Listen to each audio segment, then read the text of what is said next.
नमस्कार। नेहा सिंह राठौर के ऊपर एफआईआर दर्ज हुआ है देशद्रोह का। अब लोग कह रहे हैं, नेहा सिंह राठौर सफाई दे रही है कि हमने प्रधानमंत्री पे सवाल उठाया, सवाल पूछा, इसलिए मेरे ऊपर देशद्रोह का मुकदमा हो गया। लेकिन सच्चाई तो जानना जरूरी है ना कि नेहा सिंह राठौर क्या बोली है। पहले इसको सुनिए और आप तय कीजिए कि इस बयान में क्या कुछ ऐसा है, और इसके बाद का विश्लेषण में हम आपको सुनाएंगे। पहले आप सुनिए कि इस बयान में क्या देशद्रोह झलकता है या नहीं। वादी सुधीर सिंह की तहरीर पर थाना लंका पर अपराध संख्या 171/2025 नेहा सिंह राठौर के विरुद्ध पंजीकृत किया गया था। विवेचना के क्रम में विवेचक ने उनके पते पर लखनऊ जाकर नोटिस दी है। अग्रिम विधिक कार्रवाई सुनिश्चित की जाए। देश में अब तक के सारे बड़े आतंकी हमले भाजपा की सरकार में हुए हैं और भाजपा की सरकार आते ही देश और देशवासी सभी खतरे में आ जाते हैं। पहलगाम हमले के बाद से ही सरकारी कवियों ने पाकिस्तान के खिलाफ मोर्चा खोल दिया है और वीर रस की कविताएं पढ़ना शुरू कर दी। देश के गृह मंत्री ने क्यों नहीं लिखा और प्रधानमंत्री को हमले के तुरंत बाद आतंकियों को धमकाने के लिए बिहार में रैली करने की क्या जरूरत। On the basis of which we are sitting over here, and from the night of the 6th 7th May, you are seeing this blatant aggression that has taken place from India. What is the reality of that? Please run the first clip.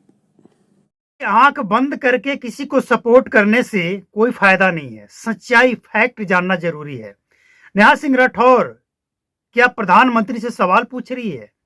क्या इस बयान को पाकिस्तान अगर सबूत के तौर पे इस्तेमाल करे और ऐसे महिला के ऊपर एक नहीं 1000 देशद्रोह का और रासुका लगाकर इसे जेल में नहीं डालना चाहिए? ये सवाल नहीं पूछ रही है, ये तो जज बनकर बैठी है, फैसला सुना रही है।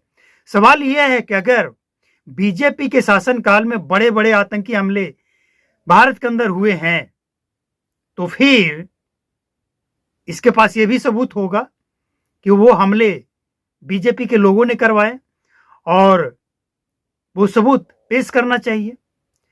और सबसे बड़ी बात, अगर किसी भारत के नागरिक का बयान पाकिस्तान सबूत के तौर पर इस्तेमाल करे तो वो देशद्रोही तो है। कारण है इसके बयान से ये झलकता है कि सवाल नहीं पूछ रही है, ये तो जज बनकर फैसला सुना रही है। तो नेहा सिंह राठौर अभी तक बाहर के क्यों है, कैसे घूम रही है ये? इसके ऊपर तो रासुका लगाकर जेल में डाल देना चाहिए इसको, और जमानत तो दूर की बात है, इससे किसी को मिलने नहीं देना चाहिए। ये देशद्रोही है, देशद्रोही भाषा बोलती है। और ये क्या, और इसके सपोर्टर क्या कह रहे हैं? प्रधानमंत्री से सवाल पूछना देशद्रोही होना है, ये प्रधानमंत्री से सवाल नहीं है। और पूरे देश में सबको पता है किसके शासनकाल में कितना बड़ा आतंकी हमला होता था, और उस हमलावर को बचाने के लिए आधी रात को सुप्रीम कोर्ट कौन जाता था। यह भी इसे बताना चाहिए ना कि आधी रात को सुप्रीम कोर्ट कौन जाता था, कि उसे फांसी नहीं होनी चाहिए, उसको जमानत मिलनी चाहिए। सुप्रीम कोर्ट कौन जाता था? नेहा सिंह राठौर। देखिए, ईमानदार निष्पक्ष पत्रकारिता करना, सरकार से सवाल करना बहुत अच्छी बात है, लेकिन यह अच्छी बात नहीं है कि एक ही सरकार से सवाल किया जाए, एक ही राज्य के सरकार से सवाल किया जाए, और सिर्फ एक पार्टी के नेताओं से सवाल किया जाए। भाई, एक तरफ बीजेपी शासित राज्यों में अगर कुछ होता है तो सवाल पूछना ईमानदार है, एकदम लीडर है, और दूसरे तरफ कांग्रेस और दूसरे पार्टी के शासनकाल वाले राज्यों में अगर कुछ हो जाए तो वहां बोलती बंद। मुर्शिदाबाद में क्या हुआ था? नहीं, वहां क्या हुआ था उस पर सवाल पूछना नहीं बनता है। लेकिन ऐसे लोगों की जो मानसिकता है उस हिसाब से रासुका लगनी चाहिए, जेल भी होना चाहिए, और जमानत कभी नहीं। जमानत मिलनी ही नहीं चाहिए।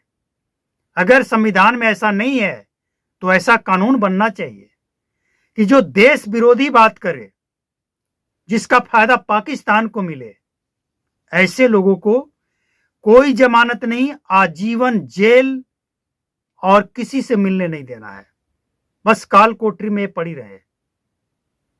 आज ये जो मीडिया में बोल रही है ना, ये भी गलत है। इसको ये अधिकार छीन लेना चाहिए। ये सिर्फ और सिर्फ प्रोपेगेंडा फैलाती और कुछ नहीं। सच्चाई से कोई लेना देना नहीं है। बस एक पार्टी के सरकार को टारगेट करना है। सेकुलर का मतलब ये नहीं, निष्पक्ष का मतलब ये नहीं कि एक सरकार पे सवाल उठाए और दूसरे सरकार के ऊपर मुंह में ताला लग जाए।